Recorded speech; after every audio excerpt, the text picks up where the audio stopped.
Temos o prazer de receber aqui o fonoaudiólogo, né, Giovanni Kubiak, que a partir de agora eu também posso intitulá-lo de autor de livro infantil.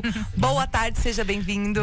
Boa tarde a todos que nos acompanham nesse dia chuvoso, maravilhoso. Maravilhoso. Maravilhoso. Concordo com a nossa amiga aqui. Eu acho que andar de bicicleta em Criciúma é um perigo, mas tudo bem, né? Eu agradeço novamente a parceria de estar aqui com vocês, de conseguir conversar com a audiência, né? Da abertura desse microfone tão especial. É a segunda vez que eu venho no ano, né? Então a gente vai conversar mais um pouquinho hoje com um tema um pouquinho diferente daquilo que a gente trouxe inicialmente, né? Mas é sempre um prazer. Tem tudo a ver com a nossa linha editorial, né? Do Multiverso, que é fazer com que as pessoas falem mais sobre comportamentos na internet, sobre ações na internet, sobre segurança na internet, sobre tudo na internet, né?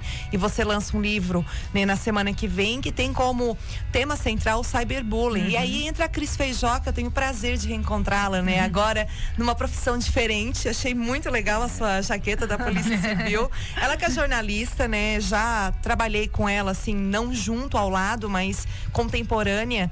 Hoje ela é investigadora da DPCAM, que é a Delegacia de Proteção à Criança, Adolescente, Mulher e Idoso. Boa tarde, seja bem-vinda. Boa tarde, Gica. Boa tarde, Ale. É um prazer estar aqui. Tô debutando aqui, né? Pois é, seja muito bem-vinda no programa de vocês. Eu agradeço o convite, é um prazer estar aqui em companhia do Giovanni, né? Esse projeto que a gente está junto ali. E em nome também da Polícia Civil, agradecer o espaço, porque é sempre importante a gente estar trazendo essa pauta, né? Até como prevenção mesmo, né? Sim. A esse tipo de violência aí, que é o bullying, o cyberbullying e outros crimes virtuais também que a gente atua muito ali na nossa delegacia, né? Sim. Antes da gente entrar na questão do livro, Giovanni, eu peço licença para entender com a Cris como é que estamos aqui na nossa região com relação a estes números, né? Porque a gente fala de bullying, né? Fala de situações na internet, mas eu queria entender agora o cyberbullying, né? Isso chega à polícia, a polícia atua de que frente? Chega até a polícia, é um dos objetos da minha rotina profissional, trabalho muito com crimes sexuais, infelizmente, né? E com crimes virtuais, né? E cyberbullying tá tendo uma ocorrência bastante grande nas escolas. Tá?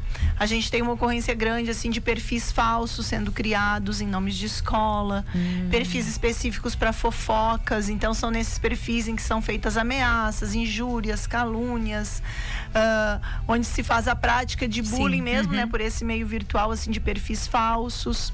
E isso tem uma consequência, assim, muito devastadora para as vítimas, né? Sim. Daí já tive casos, assim, de adolescentes que desistem de ir para a escola, que começam a se automutilar, né? Até ideações suicidas por conta do cyberbullying. E chega até nós, e justamente o meu trabalho como investigadora é descobrir quem criou o perfil, né? Sim. E todas as pessoas que interagiram com aquele perfil, né? Que estão seguindo, que estão curtindo, sim. Isso é importante ressaltar. Porque o bullying e o cyberbullying, o bullying, né? Ele só existe se existe plateia.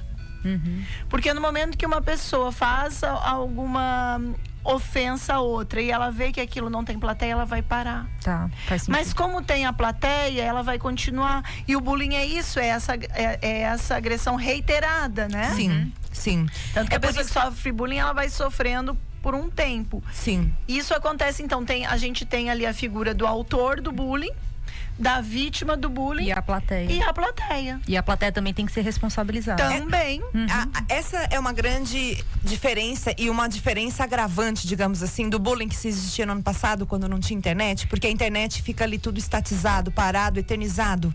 Sim. E o que acontecia antigamente? Por exemplo, vamos falar do ambiente escolar, que é a porta de entrada de muitas casos de bullying, cyberbullying que eu recebo ali na delegacia, que a gente recebe ali, é porque chegou através da escola, né?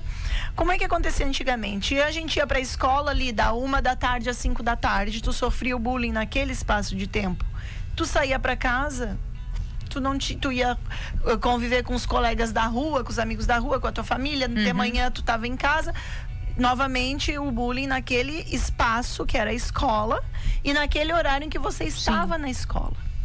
Mas agora, com o cyberbullying, que é o bullying através dos meios eletrônicos, tu tá 24 horas ligado, né? Tu sai da escola, mas o perfil continua ali, as mensagens continuam chegando. Sim, fora né? a velocidade que se espalha isso, né?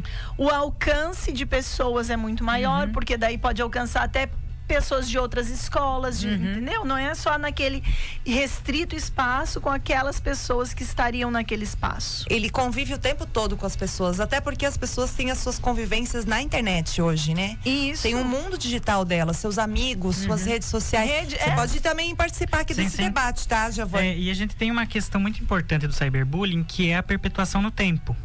A gente não sabe quanto tempo que isso vai durar, porque eu ter isso na rede social apresentado e pedir para retirar é uma coisa, acabou ali, mas aonde que ficou armazenado? Exato, tem os rastros pra quem foi compartilhado, exato, né? E quanto que disso saiu do online e ficou armazenado em dispositivos e que pode vir a ser em algum momento usado.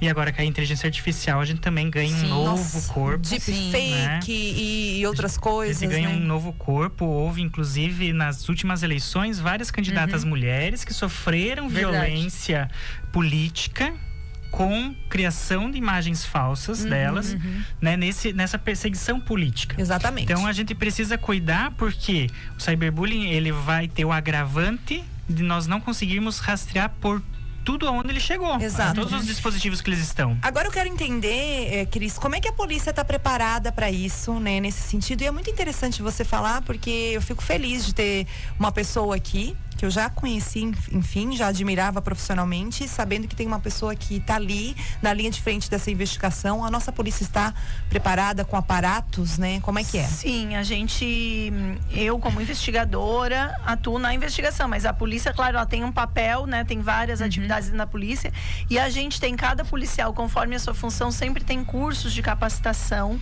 acontecendo. Então, eu mesmo já participei de cursos de capacitação em investigação de crimes por meios virtuais. Já participei de cursos, inclusive especificamente para investigação de crimes de ataque às escolas, porque a gente percebeu que esses ataques que acontecem às escolas se orquestram nas redes sociais, né? Às vezes começa no meio virtual, né?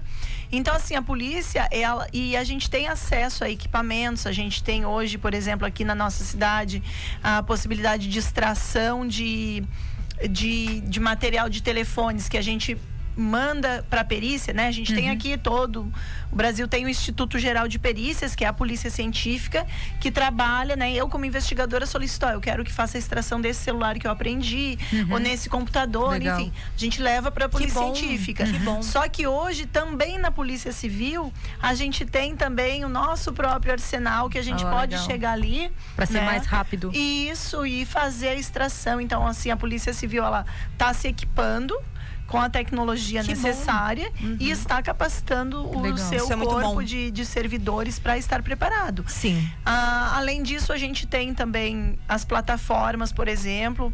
A gente tem contatos, e-mails e espaços dentro, por exemplo, da Meta, que cuida do Instagram e do Face, específicos para a polícia. Então, quando eu preciso de alguma informação, eu já tenho lá o meu login e senha junto à Meta, o meu login e senha junto ao WhatsApp, tudo que por ali eu solicito o que eu preciso, né, através de um ofício assinado pela autoridade policial.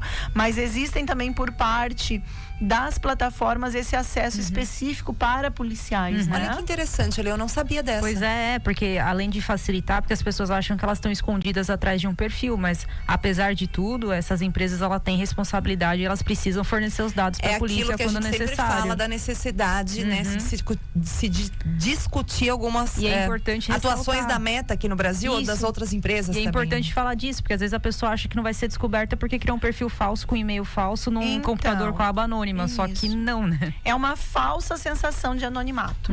Eu dou muitas palestras em escolas justamente falando isso. E aí, o que eu alerto?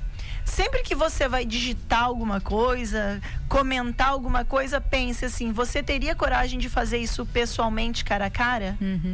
Porque eu vou descobrir quem é. Só por essa você já treme. E a gente precisa considerar isso, né? Então, assim, o quanto que aumentou o nível das pessoas fazerem violência. Com certeza. Por esse falso anonimato. E eu sempre reforço assim, né? O meu cuidado sempre com a criança. Então, você digitou alguma coisa. A criança não deveria, até menor de 13 anos, estar na rede social, no né? Instagram, enfim. Sim. Mas estão lá. Uma criança lendo isso daqui é adequado? Esse comentário que você colocou ali em qualquer publicação, porque a criança pode ter acesso a qualquer tipo de publicação, né? É adequado? É moral eu fazer isso? Você falaria isso na frente de uma criança, eu falaria isso. O meu filho aceitaria receber esse tipo de informação? Então, quando eu parto desse pressuposto de olhar com cuidado o que eu posto, o que eu falo na internet, né? O que eu escrevo, é muito... ganha uma dimensão diferente. Poxa vida, agora eu vou começar a xingar pessoas na internet, enfim, publicações assim.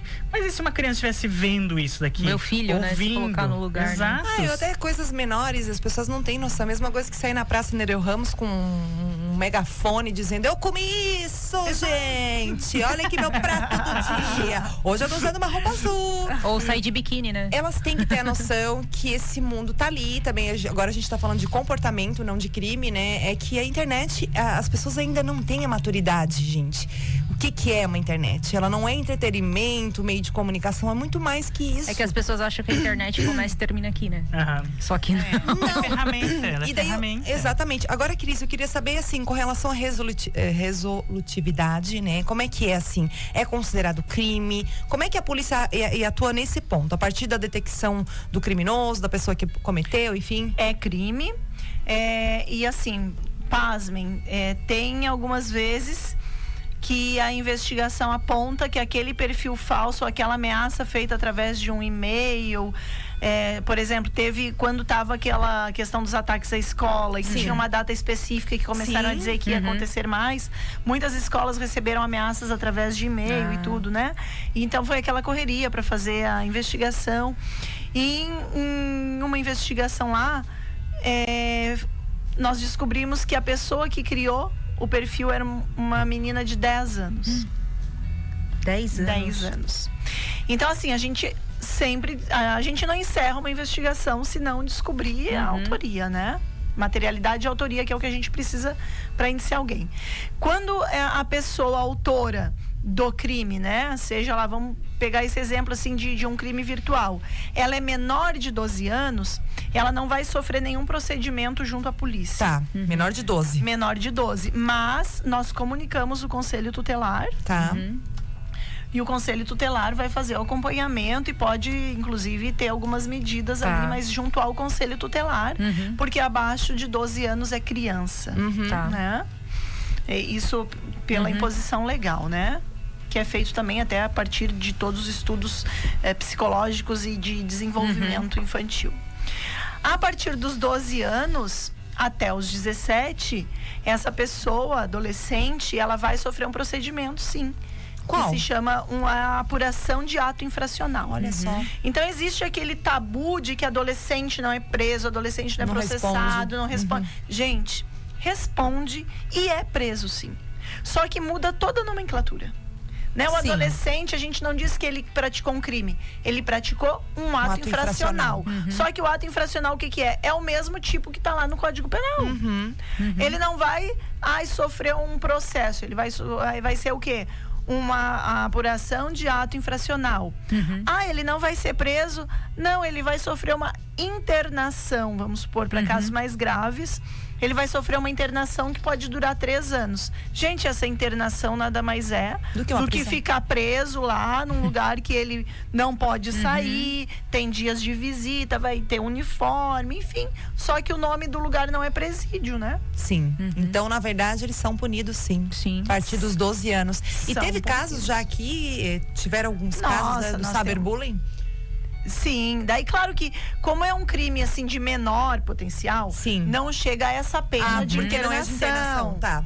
Entendeu? Mas as penas começam lá embaixo, desde de, vamos dizer assim, ele levar um pito do promotor. Eu acho que entende, né? Entende, né? Depois dali aconteceu de novo, não vai mais ser o pito, vai ser outra, né? Vai subindo o nível, subindo o nível da... E assim, Cris, você que... a gente tá contextualizando tudo porque o tema vai ser o livro, mas isso tudo vai estar intrínseco. Até porque o objeto da história que o Giovanni criou é o bullying e o cyberbullying. Mas o que é legal é que com a Cris a gente consegue entender a nossa realidade. Sim. Porque para muitos isso é algo de um filme da Netflix. Mas não, tá aqui, gente. Não, gente, são das escolas de Criciúma, tá? Sim, e eu ia perguntar pra ti o perfil, se isso existe mais, por exemplo, em escola particular, pública, central, bairro. Adolescente é adolescente. Em qualquer lugar. Em qualquer lugar. É na escola pública, na particular. Sim. É igual assim, ó, eu sou aluna hoje, né? Eu faço pós-graduação. E aí, não para de estudar, né, e o professor diz, aí são todos marmanjos, né? E o professor, não, aluno é desgraçado. Aluno é aluno em qualquer lugar, porque a gente sempre tem aquele choro, professor, não vai dar pra entregar o trabalho e tal. Sim. Aquele choro que a gente fazia lá no primário, né? É igual, né? Não muda, né? Faz igual. Mestrado a gente faz igual. Basta ser aluno, né? E aí eu digo, adolescente é adolescente. Então tem casos, sim, de escolas particulares, muito. Tem casos de escolas públicas, muito. Sim. Sabe? Não, é bom entender pra saber se isso é algo que vem de classe. Não tem esse recorte econômico, social. Não, é adolescente. Isso. São os vulneráveis, as pessoas que estão passando por transição, enfim, formação. E aí, e eu vejo muito, assim, até porque hoje em dia a questão vamos focar agora um pouquinho nos pais. Quando a gente chama lá os pais para dizer, olha, teu filho fez isso, eles não têm nem ideia do que os filhos estavam fazendo na internet, porque trabalham demais, porque não estão acompanhando. E isso é o pai do aluno de escola particular, que muitas vezes não participa da vida do filho mais ativamente, é o pai da escola pública.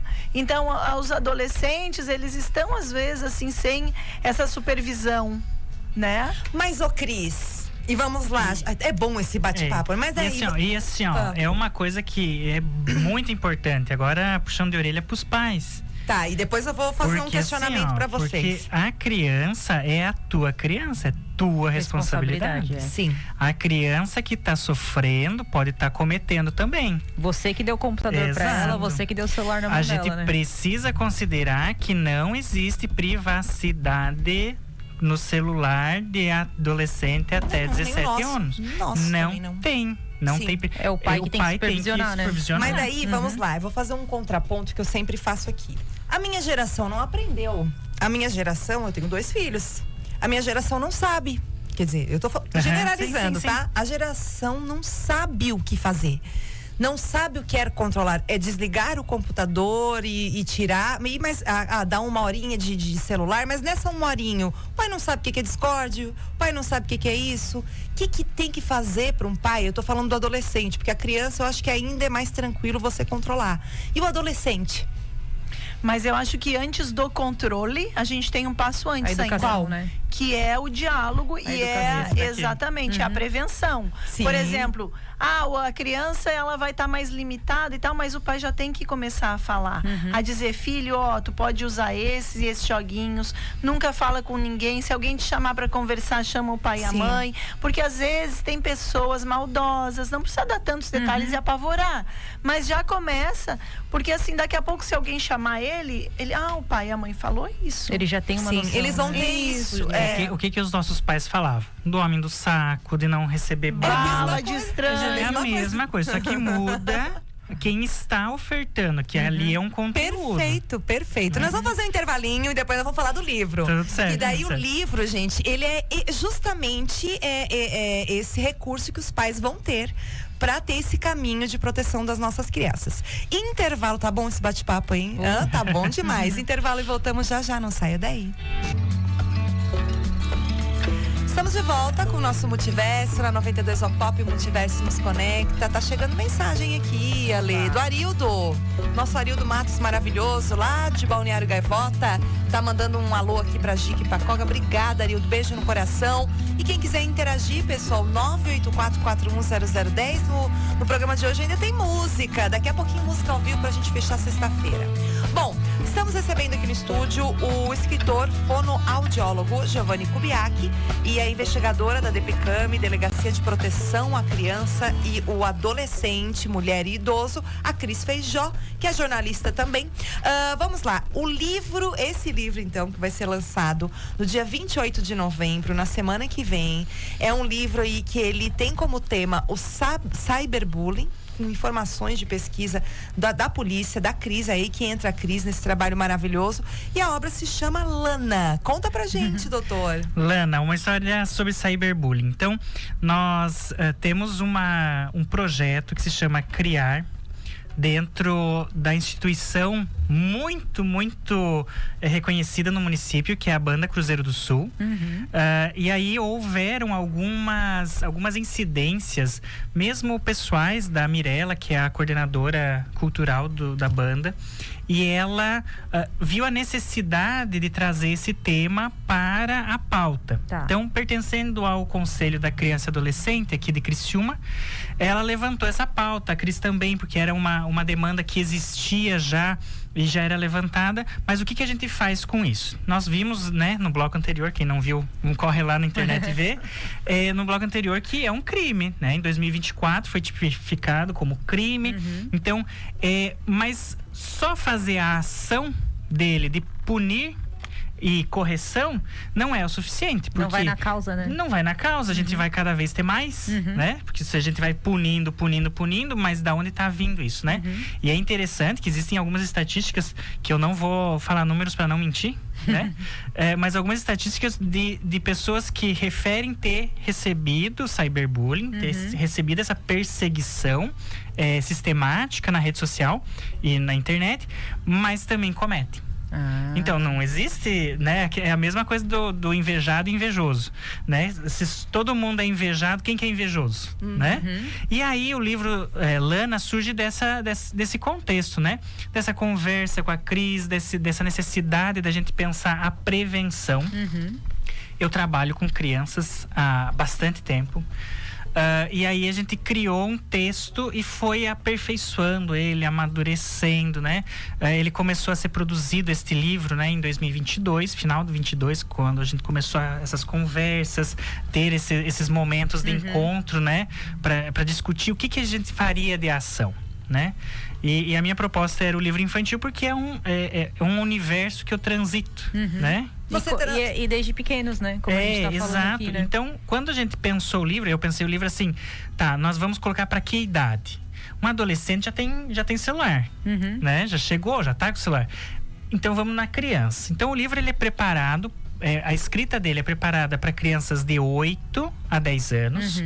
Pode ser para menores, desde que estejam alfabetizados, porque a ideia dele é que ele seja contado. E é um livro para ser contado. E daí vem os pais também. Exato. Que vão estar absorvendo essa informação. Exato, porque ele traz esse momento em que eu vou contar. Então ele é ritmado, tem rimas, tem letras em caixa alta, né? Os alfabetizadores aí sabem qual é a diferença disso, a importância que é ter livros com uma letra que seja legível para quem está no processo de alfabetização. E o apoio visual tá interessantíssimo. E é incrível, né? Porque a Amanda fez um trabalho maravilhoso. Lindo. Nós fizemos aqui pela editora da Unesc, então um agradecimento especial à Ana Paula lá da Unesc, a Amanda, que fizeram esse trabalho conosco, que foi lindo, lindo. Inclusive, deixa eu fazer um agradecimento à Amanda aqui pela paciência comigo, porque eu consigo ser bastante insistente quando eu quero, né? Mas bastante tá tudo certo, tá tudo E assim, certo. Ficou muito especial. A ilustração dele ficou muito boa e vai completando. Então, a nossa ideia do livro é que ele se passasse num ambiente que é comum das crianças. Então, escola, né? Ele acontece na escola. Por quê? Porque a gente quer reforçar essa visão de que a escola é um lugar seguro para a criança falar. Boa. Ele vai ter aqui, eu quero fazer a comparação, né? Vai ter a Cris. Tem a Cris. Olha lá, Cris. Fazendo educação na escola. Exato, porque é essa policial que vai lá falar sobre o tema. Que legal. Eu vou fazer aqui, porque tem a dica também. Tem a dica aí? Quem não tá... Porque tem a mãe que vai lá no computador ver as mensagens dos filhos. Nem sabia, vou dar um carro. Quem não tá visualizando, né? A policial, ela é grisalha, então serviu de inspiração pra policial Joana. Isso. A dica tá até parecida. Faltou umas mechinhas loiras pra Amanda aqui, ó. E aí a gente faz essa reflexão de que a escuta acontece na escola, o acolhimento inicial acontece na escola. Depois a família acolhe essa demanda, porque vai ter um momento aqui em que a mãe não sabe o que está acontecendo. Ela vê as mensagens, ela observa, mas ela não entendeu o que era aquilo ali. Porque é muito importante a gente reforçar isso. Criança, adolescente não tem privacidade na rede social. Sim. Novamente, o pai e a mãe é responsável por tudo que a criança faz ou sofre na internet. Sim. Então, é importante pegar o celular do seu filho. E ler, né? Tá tudo certo. E o livro vai ajudar, hein, gente? Ai, que assunto bom. Inclusive as nossas companhias, né? Porque eu não falo que é ouvinte, né? Eles estão com a gente sempre. Que o Max, olá meninas, tô ligada, assunto bastante interessante esse de hoje. Obrigada, Max, que é lá de Araranguá. Obrigada, Max. Obrigada. Eu acho que 300 exemplares vão ser poucos, tá? Vão. Tem uma previsão já de mais. Nós então edição, né? Só vamos conceituar, né? Orientar ali onde que tá. Então, esse projeto, ele foi aprovado pelo Fundo da Criança e Adolescente. Ele foi captado pela Banda Infantil Cruzeiro do Sul. São recursos de empresas que doaram impostos e que receberam isenção fiscal. É o FIA, né? É o FIA. Isso. Então, nós temos ali... Desculpe, eu posso citar as empresas? Mas deve, pode. Então, e nós assim, tivemos... deixa eu só falar que vai ser o lançamento, então, dia 28 de novembro, às 1h30 da tarde, lá no Salão Ouro Negro da Prefeitura. Exatamente. Fala então, olha só, nós tivemos a Kazan, a Anjo Tintas, a Scherer, o Giasse, a Shimano, que doaram esses recursos para a criação desse livro. E que é importante a gente dizer que qualquer pessoa que faça a declaração de imposto de renda pode destinar esse recurso para esse fundo. Então, em vez de ir lá para Brasília para eles gastarem com terno, fica aqui para a gente trabalhar com nossas crianças. Ele foi produzido então com esse recurso. Ele tem um outro projeto que já está aprovado e está em captação para aumentar os exemplares para 3.000. Legal. Ele vai ser para distribuição gratuita agora nesse momento para 3 escolas, uma particular, uma municipal e uma estadual.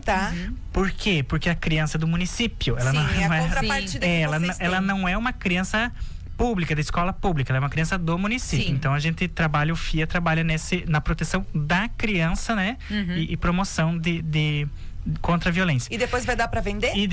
E nós vamos ter um exemplar que é para venda, mas ele não está dentro do projeto, né? Aí vai ser a parte lá pela editora da Unesc. Que legal. Né? Pela editora, pela livraria da Unesc. E a ideia é que a gente consiga fazer essa distribuição, consiga fazer a contação de histórias. Então eu só quero contar um detalhe assim, porque esse texto ele foi testado com as minhas crianças.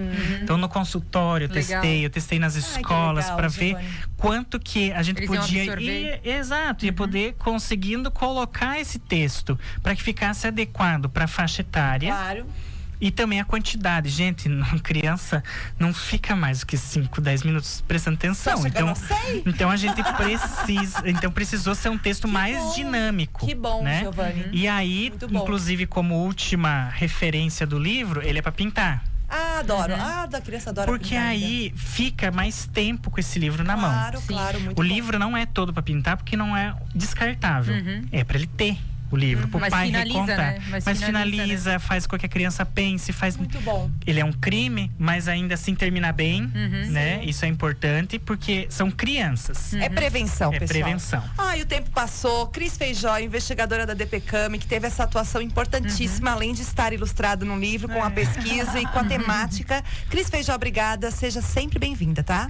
Eu novamente agradeço o espaço, então, em nome da Polícia Civil, né, da gente poder estar aqui falando um pouco de prevenção e falando também do trabalho da Polícia Civil, né, contra esse e outros crimes, né? Volte sempre para nos orientar, tá? Porque a gente precisa falar muito sobre isso, tem que ser natural, a gente tem que saber o que fazer, por exemplo, quando ocorre isso, daí a gente vai ensinar os caminhos. Não, e eu já tô aqui, ó, eu já tô querendo, assim, bombardeando ele assim, não, tem que fazer outro livro sobre isso, sobre aquilo. Agora eu quero pegar todo o meu arsenal de que legal. E também estamos trabalhando. O autor Giovanni Kubiak, fonoaudiólogo maravilhoso que já esteve conosco. Parabéns, viu? Contem sempre conosco, tá? Agradeço o espaço. É muito importante o espaço que a imprensa nos dá para falar sobre iniciativas culturais. É importante reforçar esse tema com a sociedade. Agradeço muito mais uma vez. Abração a todos os nossos ouvintes. Valeu, gente.